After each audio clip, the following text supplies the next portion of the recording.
এই যে আজ 12 দোলে যাচ্ছি মেলায়, প্রথম দিন। 8 তারিখে শুরু হয়েছে, আজ 12 তারিখ। আজ যাচ্ছি, আজ 12 তারিখ তো, আজ 13 তারিখ তো, আজকে প্রথম যাচ্ছি। কদিন হয়েই গেল। সিম্পলভাবে রেডি হয়েছি।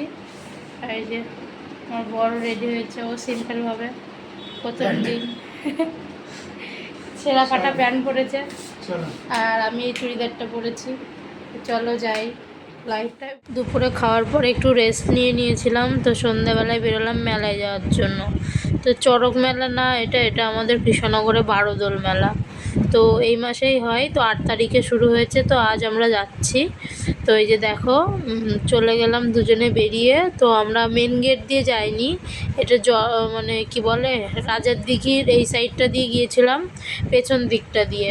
তো এই যে চলো মেলার মধ্যে ঢোকা যাক। তো জলের ভেতরে এরকম সাঁকো মতো করে দেয় যাতে এই সাইডের মানুষগুলোও যেতে পারে। আর মেন গেটে প্রচণ্ড ভিড় হয়। তারপরে আমরা এই দিক দিয়ে যে ঢুকে গেলাম পেছন দিকটা দিয়ে।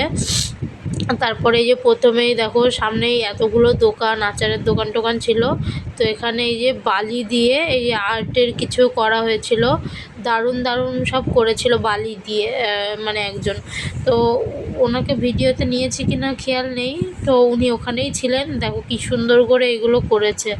তা মা এখানে রাধাকৃষ্ণ, হ্যাঁ। আর এইদিকে যে দেখো পুরীর মন্দির করেছে, মানে বেশ কয়েকটা করেছিল, 5-6টা মতন করেছিল বালির আর্ট।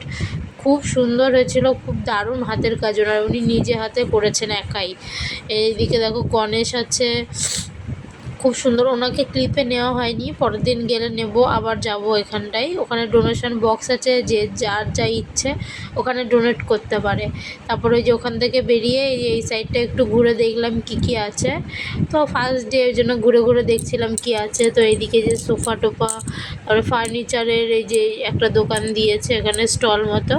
তো ওখানে ও ঢুকলো, একটা ছবি তুললো। তারপরে দেখছিলাম যে এখানে আরও অনেক কয়েকটা দোকান বসেও নিয়ে, বেশ কিছু দোকান বসেনি।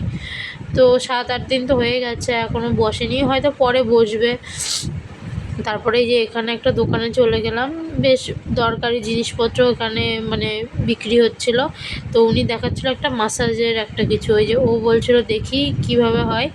তো দাম প্রচুর, 1200-2400, কম থেকে মানে 1200 থেকে শুরু এরকম। তো আমরা নিইনি, প্রচুর দাম বলছিল।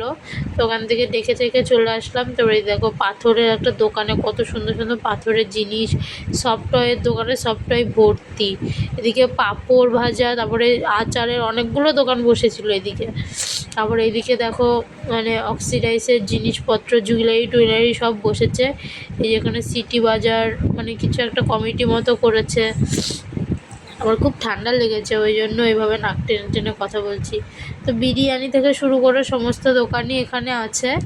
দেখো সাজার জিনিসের কথা তো মানে বলারই মতো না। আরও আমরা বেশি ঘুরিনি, অল্প একটু ঘুরেই চলে এসেছি, ভেতরে তো যাইনি। যেখানে 10 টাকা 20 টাকা সে হরেক মাল থাকে ওগুলো। তারপরে এদিকে যে খাওয়ার দিকটা, তো এখান থেকে আমি ফুচকার দোকানে একটু গিয়েছিলাম, ফুচকা খেয়েছি শুধু, আর কিচ্ছু খাইনি, জন্য কোথাও যাইনি। তো এখানটায় সব মানে দুধার লাইন দিয়ে স্টল, শুধু ফুচকা ফুচকা ফুচকা, আর কিছুই নেই। তো আমিও দাঁড়ালাম, একটু ফুচকা খেয়ে নিলাম, বেশ ভালো ছিল, বেশি খাইনি, 10 টাকার খেয়েছিলাম 5টা ফুচকা। তো খেয়ে আবার মানে একটা ভিডিওতে এতগুলো মানে করা সম্ভব নয়, তো ছোটো করে ছাড়লাম, ভিডিওটা অনেক বড় হয়ে যাবে। তো পরের ভিডিওতে আবার শেয়ার করব যে আরও ঘুরেছি।